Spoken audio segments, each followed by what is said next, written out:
শুধুই তারা টিএমসির যাদেরকে দেখতে পাওয়া যাচ্ছে রাস্তাতে বেরিয়ে মাস্তানি করছেন বা যাদের বিরুদ্ধে চুরি দুর্নীতির অভিযোগ আছে তাদেরকে দেখলেই চোর চোর করে তাড়া করা হচ্ছে আর ওই ডিম থেরাপি। দর্শক, এই যে গাড়ি, এটা বলা হচ্ছে মদন মিত্রের গাড়ি। কামারহাটি ওই এলাকায় দক্ষিণেশ্বর ওখানে এই ঘটনা ঘটেছে, যেটা বলা হচ্ছে যে উনি ওখানে গিয়েছিলেন, উনি আবার ওই মিটিং করছেন দলের ছেলেদের সঙ্গে, আরও সব ফোসটোস নাকি দেখানোর চেষ্টা হচ্ছিল আর কি, হামলা ইত্যাদি ব্যাপারে মিটিং টিটিং করার চেষ্টা হচ্ছিল। তো সেই খবর যায়, তো এলাকার সব ছেলেরা বাইরে বেরিয়ে এসে গাড়িকে লক্ষ্য করে চোর চোর করে স্লোগান এবং গাড়িতে ডিম ছোড়া ইত্যাদি হয়েছে। তবে মদন মিত্র গাড়িতে নাকি ছিলেন না এবং তিনি অভিযোগ করেছেন, শুনছিলাম তার যিনি চালক ছিলেন গাড়িতে, তাকে নাকি মারধর করা হয়েছে। এখন ওনার কথাটা মানে কথা কতটা সত্যি সেটাও দেখতে হবে। তবে এটা সত্যি, মানে ওই গাড়িকে লক্ষ্য করে এই রকম হয়েছে।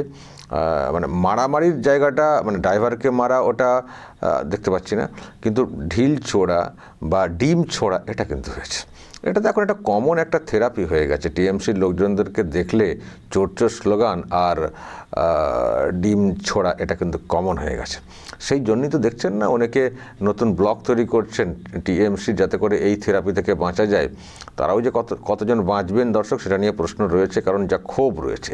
আসলে আমি দেখছি কেউ কেউ বলছেন যে পরিবর্তন হয়ে গেছে, কেন এসব হচ্ছে? আরে কেন হবে না? কি করছেন আপনারা? আজকে যদি দলটা মানে ক্ষমতায় ফিরতো ফের, এ তো ডিম ছোড়া মানে একটা অসম্মানের জাস্ট একটা ব্যাপার।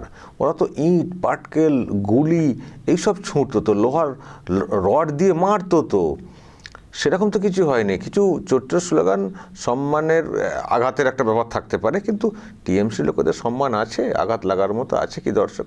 ফলে বরং তারা এতে খানিকটা আশ্বস্ত হতে পারেন যে ও তো চোর চোর বলছে, কানটাকে বন্ধ করে নেব, আর ডিম থেরাপি, ডিম দিচ্ছে, জামাটাকে ধুয়ে নেব, রক্তপাত তো করেনি। মানে এতে তো ওনাদের তো একটু হওয়া উচিত না? কারণ যা কাজ করেছেন যদি সত্যিই মানে পুরোপুরি পাল্টা হতো, তাহলে তো সব ঠ্যাং ফ্যাং সব ভাঙা হয়ে যেত, রাস্তাতে বাড়ি ফিরতে পারতেন না। তো সেই জায়গাতে যেটা হচ্ছে, এটা জনরোষ আছড়ে পড়ছে না, জনরোষ আছড়ে পড়ছে। তো সফটলি ব্যাপারটা হচ্ছে, কিন্তু হচ্ছে চোর চোর স্লোগান, এটাও মানুষের ক্ষোভের যে বহিঃপ্রকাশ, সেটা হচ্ছে। আসলে দর্শক, এই টিএমসি এটা তো দল ছিল না, টিএমসি লুটপাট করার জন্যই যেন এসেছিল।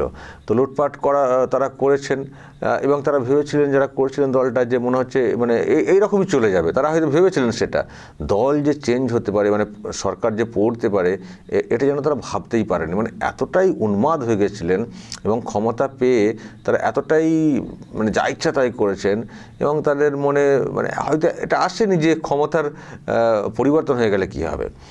যদি এই ভাবনা থাকতো তাহলে হয়তো একটু সমঝে চলতেন। তারা ক্ষমতা পেয়েছেন মানে যা খুশি, যে মানে চাকরি বিক্রি থেকে শুরু করে মানে চতুর্দিকে মানে অনিয়ম, অপশাসন, এবং সেই সঙ্গে যেটা করা হয়েছিল সেটা হচ্ছে যে এই যে নির্যাতন, মিথ্যা কেস দেওয়া, মানুষকে করা, মানে এত অন্যায় টিএমসি করেছে।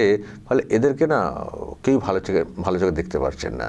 আমি তো আগেও বলেছি যে টিএমসি করেছেন শেষ পর্যন্ত তিনি ভালো, যদি কেউ এরকম দাবি করেন তাকে একেবারে মানে সেই মানে যত রকমের টেস্ট হয় সেই টেস্ট করে দেখতে হবে যে তিনি কী করে ভালো হতে পারেন। ফলে এই দলটা এইরকমই। সেই জন্যে মানে দল থেকে সরে এসে একটা দল বিরোধী কিছু বলে দিলাম, দিয়ে বেশ সাধু সেজে গেলাম, এই যারা এরকম করার চেষ্টা করছেন, এরকম করলে আমার অন্তত মন ভিজছে না, হয়তো আপনাদেরও তাই। অনেকে আবার তো দলে ঢোকার চেষ্টা করছেন, উল্টো দিকে বিজেপি দলে ঢোকার চেষ্টা করছেন পিঠ বাঁচাতে, এবং আবার কারো ভাবনা যদি ওখানে গিয়েও কিছু পায়, তো কিছু পাওয়ার থেকে এখন পিঠ বাঁচানোর তাগিদটা সব থেকে বেশি। তো মানুষ প্রত্যাখ্যান করছেন, ভোটে প্রত্যাখ্যান করা হয়েছে। আবার যেখানেই এই টিএমসির নেতা মন্ত্রীরা, মন্ত্রী তো নেই, নেতা এমএলএরা যেখানে একটু হম্বিতম্বি করার চেষ্টা করছেন, এমনিতেই দেখলেই চোখে পড়লেই চোর চোর স্লোগান। এখন টিএমসির এই এমএলএরা বিশেষ করে চোখে পড়লেই চোর চোর স্লোগান। আবার যারা একটু দেখাবার চেষ্টা করছেন কেন হামলা অমক তমক, আত্মরক্ষে নেই।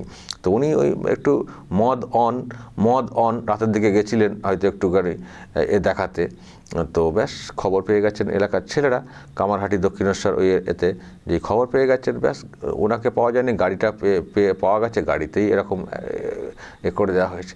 তো যাই হোক দর্শক, এরকম হচ্ছে, রাজ্যের বিভিন্ন প্রান্ত হয়েছে, মানুষের ক্ষোভ এখনও থামছে না, ফলে এখনও একেবারে সব কিছু মেনে নেওয়ার যে বিষয়টা সেই পর্যায়ে আসেনি। আমি জানি না রাজ্যের মানুষের এই সব কিছু মানে এই যেভাবে এখন ক্ষোভ বিক্ষোভ প্রকাশ করছেন, এটা মানে এই ক্ষোভ বিক্ষোভ পুরোপুরি প্রশমিত কবে হবে মানে বলা কিন্তু খুব মুশকিল।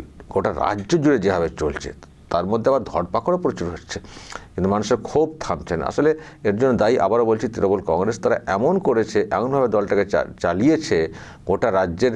আমরা বলতাম না একটা সময় যে এই টিএমসি ক্ষমতায় কী করে আসে? আরে 10 জনকে জিজ্ঞাসা করলে 8 জন তো বিরুদ্ধে কথা বলছেন, তো ক্ষমতায় কী করে আসে টিএমসি? আসলে ক্ষমতার আসার অনেক কৌশল ছিল। এবার সেই কৌশল ওইভাবে কাজে লাগাতে পারেনি। তারপরে ওদের যে আইপ্যাক বলে সংস্থাটা ছিল, তারাও শেষ মুহূর্তে ঠ্যাং ভেঙে ফেলে, কাজ করতে পারেনি। তাদের দুর্নীতি এমনভাবে ধরার চেষ্টা হয়েছিল, ফলে তারাও তো অফিস বন্ধ করে দিয়েছিল ভোটের আগে। যদিও লুকিয়ে চুরিয়ে কিছু করছিল, যেটা খবর ছিল, কিন্তু যেভাবে করতো আগে সেভাবে করতে পারেনি। তো ব্যাস, এটা তো দল নির্ভর মানে সংগঠন নির্ভর দল ছিল না তো, থানা পুলিশ আর ওই আইপ্যাক নির্ভর ছিল, ফলে ডিসকানেক্ট হয়ে যায় ভোটের মুহূর্তে। সরকারি যারা কর্মচারী, মেশিনারি, তার উপরে প্রভাবটা খাটাতে পারেনি, ফলে আর জিততে পারেনি। তো এই যে জোর করে টিকে থাকতো, এটা মানুষের কাছে পরিষ্কার হয়ে গেছিলো না, সেটা মানুষ প্রচণ্ড ক্ষুব্ধ ছিল। আপনারা যারা আছেন দর্শক, বলুন তো আপনাদের অনেকের ক্ষোভ নেই এই টিএমসি দলটার ব্যাপারে? আমারও প্রচণ্ড ক্ষোভ আছে, কারণ আমারও তো জীবন শেষ করে দেওয়ার চেষ্টা করেছিল না ওরা, পারেনি, চেষ্টা তো করেছিল। তো আমিও তো বলছি যে সরকারের পরিবর্তন ঘটেছে এটা একটা, কিন্তু এই দলটার ঝাপটা বন্ধ করতে হবে, দলটাকে পুরোপুরি শেষ করতে হবে। এই দলটা কলঙ্ক, একে টিকিয়ে রাখা মানে বিপদকে টিকিয়ে রাখা, সুতরাং মানে একে শেষ করতে হবে। তো এই দলের ঝাপটা যত তাড়াতাড়ি বন্ধ করা যায় সেই চেষ্টা করতে হবে।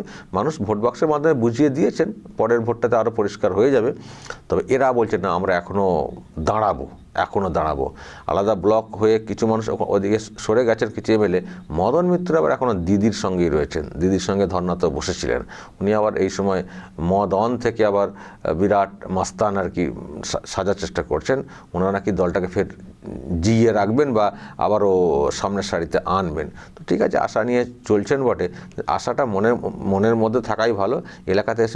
এলাকাতে এসে বেশি হম্বিতম্বি না করাই ভালো। তো হম্বিতম্বি করলে একটু তো ডিম থেরাপিতে খেতেই হবে, তাই না? তো সেটাই হয়েছে। দর্শক বলবেন যা বলার এবং নজর রাখবেন আরামবাগ টিভিতে।